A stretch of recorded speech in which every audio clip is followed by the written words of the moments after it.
Hi friends, welcome to my channel. ఈరోజు వీడియోలో మనం సాక్షాత్తు శ్రీ మహాలక్ష్మీదేవిచే చెప్పబడిన మార్గశిర మాస లక్ష్మీవార వ్రత పూజా విధానం గురించి ఈ వీడియోలో మనం తెలుసుకుందామండి. అంతేకాకుండా మార్గశిర మాసంలో స్త్రీలు ఎటువంటి నియమాలు పాటించాలో కూడా మనం చాలా క్లియర్గా ఈ వీడియోలో తెలుసుకుందామండి. ఒకనాడు నారదుడు పరాశరుడు త్రిలోకాలు సంచరిస్తూ సేద తీరటానికి భూలోకంలో ఒక గ్రామానికి చేరుకున్నారు. ఆ సమయంలో ఆ గ్రామంలో 4 వర్ణాల వారు ఇళ్లను ఆవు పేడతో అలికి ముగ్గులు వేశారు. స్త్రీలందరూ తలంటు స్నానం చేసి కొత్త బట్టలు ధరించారు లక్ష్మీ పూజ చేయటానికి. 4 వర్ణాల వారు కలిసి ఒక చోట చేరి లక్ష్మీదేవి ప్రీతి కొరకు గానం చేస్తుండగా వారి భక్తికి ఆశ్చర్యం చెందిన నారదుడు పరాశర మహర్షితో, మహర్షి, ప్రజలంతా కలిసి ఇంత ఆనందంగా చేస్తున్న ఈ పూజ ఏమిటి? నాకు ఈ పూజ గురించి తెలుసుకోవాలని కుతూహలంగా ఉంది అని అనగా, ఈ పూజ గురించి వివరంగా తెలియపరచండి అని అన్నారు. గురువారం చేసే ఈ పూజను లక్ష్మీ పూజ అంటారు. సంవత్సరానికి ఒకసారి వచ్చే మార్గశిర మాసం ఈ పూజ చేయడానికి శ్రేష్టమైనది, లక్ష్మీదేవికి చాలా ప్రీతికరమైనది అని పరాశర మహర్షి నారదుడికి తెలిపారు. నారదుడు, మహనీయ, ఈ పూజను ఇంతకు ముందు ఎవరైనా చేశారా? చేస్తే ఎవరు చేశారో, వారికి ఏ ఫలం కలిగిందో తెలియజేయండి అనగా పరాశరుడు కథ చెప్పడం మొదలుపెట్టారు. ఒకనాడు లక్ష్మీవారం విష్ణు పాదాలను సేవిస్తూ మహాలక్ష్మీదేవి స్వామితో, స్వామి, ఈరోజు మార్గశిర లక్ష్మీవారం, ప్రజలు నా వ్రతం చేసే రోజు. మీరు అనుమతిస్తే నేను భూలోకానికి వెళ్ళి నా వ్రతం చేసేవారిని అనుగ్రహిస్తాను అని పలికింది. విష్ణుమూర్తి సరే అనగా సర్వాలంకృత భూషితమై భూలోకానికి పయనమైంది లక్ష్మీదేవి. ఒక ముసలి బ్రాహ్మణ స్త్రీ రూపంలో విష్ణుమూర్తి ఒక ఇంట్లోకి ప్రవేశించాడు. ఆ గ్రామంలో సంచరిస్తున్న మహాలక్ష్మీదేవి ఆ ఇంటికి ముందు వచ్చి, అవ్వా, ఈరోజు మార్గశిర గురువారం, లక్ష్మీ పూజ, ఇల్లు గోమయంతో అలికి ముగ్గు పెట్టలేదేమిటి అన్నది. అప్పుడు ఆ ముసలి స్త్రీ, అమ్మా, ఆ వ్రతం ఏమిటి, ఎలా చేయాలి, నువ్వు చెబితే నేను కూడా చేస్తాను అని అడుగగా మహాలక్ష్మి మందహాసంతో ఈ విధంగా పలికింది. మార్గశిర గురువారం ఉదయమే నిద్రలేచి ఇల్లు గోమయంతో అలికి ముగ్గులు పెట్టి లక్ష్మీదేవి పాదముద్రలను ముగ్గుతో వేయాలి. కొత్త కొలత పాత్రను తెచ్చి కడిగి ఎండబెట్టాలి. దానితో వివిధ రకాలైన ముగ్గులతో, బొమ్మలతో అందంగా తయారు చేయాలి. శుచిగా స్నానం చేసి ఒక పీటను తీసుకుని దానిని కడిగి దాని మీద కొత్త ధాన్యం పోయాలి. దాని మీద కొలత పాత్రను ఉంచి పసుపు నీటితో కడిగిన వక్కను ఉంచాలి. తెల్ల ధాన్యాన్ని ఈ మాసంలో కొలవాలి. మనసులో కోరికను చెప్పుకుని కొద్దిగా తెల్ల ధాన్యాన్ని కొలత పాత్ర మీద పోయాలి. ఎరుపు రంగు వస్త్రాన్ని దాని మీద ఉంచి ఎర్రని పూలతో పూజించి శ్రీ మహాలక్ష్మిని తలుచుకుని దీపారాధన చేయాలి. మొదట పాలు నైవేద్యంగా పెట్టాలి. తరువాత నూనె వాడకుండా నేతితో చేసిన పిండి వంటలను మాత్రమే నైవేద్యంగా పెట్టాలి. ఇది ఒక విధానం. లక్ష్మీదేవి ఆ అవ్వతో రెండవ విధానం చెప్పడం మొదలుపెట్టింది. రెండవ విధానం చాలా సులభమైనది. మార్గశిర శుక్ల దశమి తిథి గురువారం వచ్చిన రోజున నిష్ఠతో ఈ వ్రతాన్నే చేస్తే తప్పక సిరి వస్తుంది. ఈ వ్రత నైవేద్యం పంచి పెట్టకపోతే మాత్రం లక్ష్మీ కటాక్షం లభించదు. మనసును నిర్మలంగా ఉంచుకుని 10 మందిని పిలిచి ఈ వ్రతం చేయాలి. పసుపు కుంకుమలు పంచిపెడితే ఆ ఇంట లక్ష్మి తాండవిస్తుంది.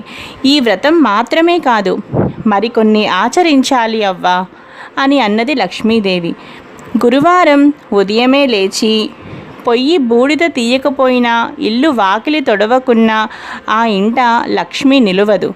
ఏ స్త్రీ గురువారం శుచిగా మడి వస్త్రం ధరించి వంట చేసి పూజ చేస్తుందో ఆ ఇంట లక్ష్మి స్థిరంగా ఉంటుంది. ఏ స్త్రీ గురువారం నాడు పిల్లలను తిడుతుందో, కొడుతుందో, ఇల్లు వాకిలి చిమ్మదో ఆ ఇంట ఒక్క క్షణం కూడా లక్ష్మి ఉండదు. ఏ స్త్రీ సాయంకాలం వేళ గడపకు రెండు వైపులా దీపాలు ఉంచదో ఆ ఇంట లక్ష్మి నిలువదు. అంతేకాదు, ఆ ఇంట ధనానికి కూడా నష్టం కలుగుతుంది. అందువలన అదేవిధంగా గురువారం ఉడకని పదార్థాలు, నిషిద్ధ పదార్థాలు తినే ఇంట, అశుభ్ర ప్రదేశాలలో తిరగడం, అత్తామామలను దూషించడం, సేవించకపోవడం చేసే స్త్రీ ఇంట లక్ష్మి పాదం కూడా పెట్టదు. భోజనం ముందు తరువాత కాళ్ళు చేతులు ముఖము కడగని వారి ఇంట లక్ష్మి కనిపించదు. ఇతరులతో మాట్లాడుతూ ప్రతి మాటకు ఏ స్త్రీ అకారణంగా అసందర్భంగా గట్టిగా నవ్వుతుందో అక్కడ లక్ష్మి ఉండదు. ఏ స్త్రీ అందరి చేత అభిమానింపబడుతుందో, గౌరవించబడుతుందో అక్కడ లక్ష్మీదేవి ఉంటుంది. ఏ స్త్రీ గురువారం దాన ధర్మాలు పూజలు చేయదో, భర్తతో గొడవ పడుతుందో ఆ స్త్రీ పాపాత్మురాలిగా జీవిస్తుంది. గురువారం, అమావాస్య, సంక్రాంతి, ప్రతీ నెల సంక్రమణం జరుగుతుంది. ఈ తిథులలో నిషిద్ధ పదార్థాలను తినే స్త్రీ నరకానికి వెళుతుంది. జ్ఞానంతో స్త్రీ పైన చెప్పబడ్డ 3 తిథులలో నిషిద్ధ పదార్థములను తినకుండా నక్తం చేయాలి. అంటే ఒంటిపూట మాత్రమే తింటూ లక్ష్మీదేవిని పూజిస్తుందో ఆ స్త్రీ ఇల్లు ధనధాన్య పుత్ర పౌత్రాదులతో వర్ధిల్లుతుంది. ప్రతి స్త్రీ తాను నిత్యం ఆచరించే పనులు ఆధారంగా చేసుకునే లక్ష్మీ అనుగ్రహం ఉంటుంది. ప్రతిరోజు ఉదయమే నిద్ర లేచి ముఖం కడుక్కోవాలి. అలా చేయని స్త్రీ ముఖం చూస్తేనే మహాపాతకాలు కలుగుతాయి. భుజించే సమయంలో పడమర, దక్షిణం దిక్కులకు కూర్చుని ముఖం పెట్టి భోజనం చేయకూడదు. అలాగే నిత్యం దీపారాధన చేయకుండా ఇంట్లో భోజనం చేయడం తగదు. చీకటి పడిన తరువాత తలకు నూనె రాయకూడదు. కట్టి విప్పిన బట్టలు, మురికిగా ఉన్న బట్టలను ఎక్కడ పడితే అక్కడ పడవేయడం పెద్ద దరిద్రం. భర్త అనుమతి తీసుకోకుండా అందరి ఇంటికి తిరిగే స్త్రీ ఇంట, భర్త మాట వినని స్త్రీ ఇంట, దైవం యందు బ్రాహ్మణుల యందు భక్తి విశ్వాసాలు లేనటువంటి, పూజలు చేయనటువంటి స్త్రీ ఇంట లక్ష్మీదేవి ఒక్క క్షణం కూడా ఉండదు. అందువల్ల అక్కడికి లక్ష్మీదేవి రాదు. నిత్య దరిద్రం ఆ ఇంట తాండవిస్తుంది అని లక్ష్మీదేవి ఆ ముసలి బ్రాహ్మణ స్త్రీకి లక్ష్మీదేవి వివరించి ఆ గ్రామంలో ప్రతి ఇంటిని చూసి రావడానికి బయలుదేరింది. ఆ సమయానికి ఆ గ్రామంలో ఉన్న స్త్రీలంతా నిద్రలోనే ఉండడం చూసి లక్ష్మీదేవి అసహ్యించుకుంది. ఆ ఊరి చివరకు వెళ్ళింది. అక్కడ ఒక పేద స్త్రీ ప్రతిరోజు ఇల్లుని గోమయంతో అలికి ముగ్గులు పెట్టేది. బియ్యపు పిండితో ముగ్గేసి లక్ష్మీదేవి పాదముద్రలను వేసి, లక్ష్మీదేవి విగ్రహం దగ్గర నిత్య దీపం పెట్టి, ధూపం వేసి, నైవేద్యాలు పెట్టి పద్మాసనంలో కూర్చుని నిత్యం లక్ష్మినే ఆరాధించేది ఆ పేద స్త్రీ. ఆమె భక్తికి మెచ్చిన మహాలక్ష్మి ఆమె ఇంట పాదాలు మోపింది. ఓ భక్తురాలా, నీ భక్తికి మెచ్చాను, వరం కోరుకో ప్రసాదిస్తాను అని పలికింది. సాక్షాత్ లక్ష్మీదేవిని చూడడంతో ఆ స్త్రీ నోట మాట రాక ఏ కోరిక కోరలేదు. అప్పుడు లక్ష్మీదేవి, నీవు కోరకుండానే నేను వరాలు ఇస్తున్నాను. నీవు మరణించే వరకు సకల సంపదలను అనుభవిస్తావు. మరణం తరువాత వైకుంఠాన్ని చేరుతావు అని లక్ష్మీదేవి వరాలిచ్చింది. నా వ్రతం విడవకుండా చెయ్యి, విష్ణుమూర్తి అనుగ్రహం కూడా కలుగుతుంది అని పలికింది. మహాలక్ష్మి చెప్పిన విధంగానే ఆ స్త్రీ లక్ష్మిని నిత్యం పూజించి సకల సంపదలు, భోగ భాగ్యాలు 5 కుమారులతో ఆ స్త్రీ జీవితం ఆనందంగా గడిపింది అంటూ మహర్షి పరాశరుడు నారద మునీంద్రుల వారితో పలికారు. శ్రీ మహాలక్ష్మీదేవిచే స్వయంగా చెప్పబడిన ఈ వ్రతం చాలా విశిష్టమైనది. ఈ కథను నిత్యం చదవడం వలన సకల శుభాలు కలుగుతాయి. ఎవరైతే మార్గశిర మాసంలో శ్రీ మహాలక్ష్మీదేవిని ఈ విధంగా పూజిస్తారో, అమ్మవారు చెప్పిన నియమాలను ఎవరైతే పాటిస్తారో వారి ఇంట లక్ష్మీదేవి స్థిరంగా ఉంటుంది.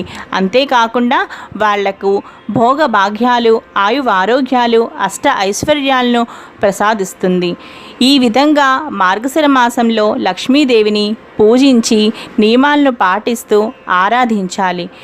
ఈ విధంగా మార్గశిర మాసంలో లక్ష్మీదేవిని సేవిస్తూ ఆరాధిస్తూ అమ్మవారి అనుగ్రహాన్ని పొందాలి.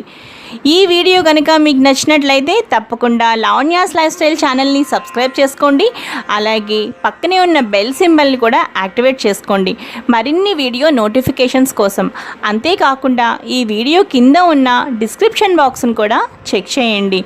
అలాగే చూస్తూనే ఉండండి లావణ్యాస్ లైఫ్ స్టైల్. మరో మంచి వీడియోతో మీ ముందు ఉంటాను. Thanks for watching.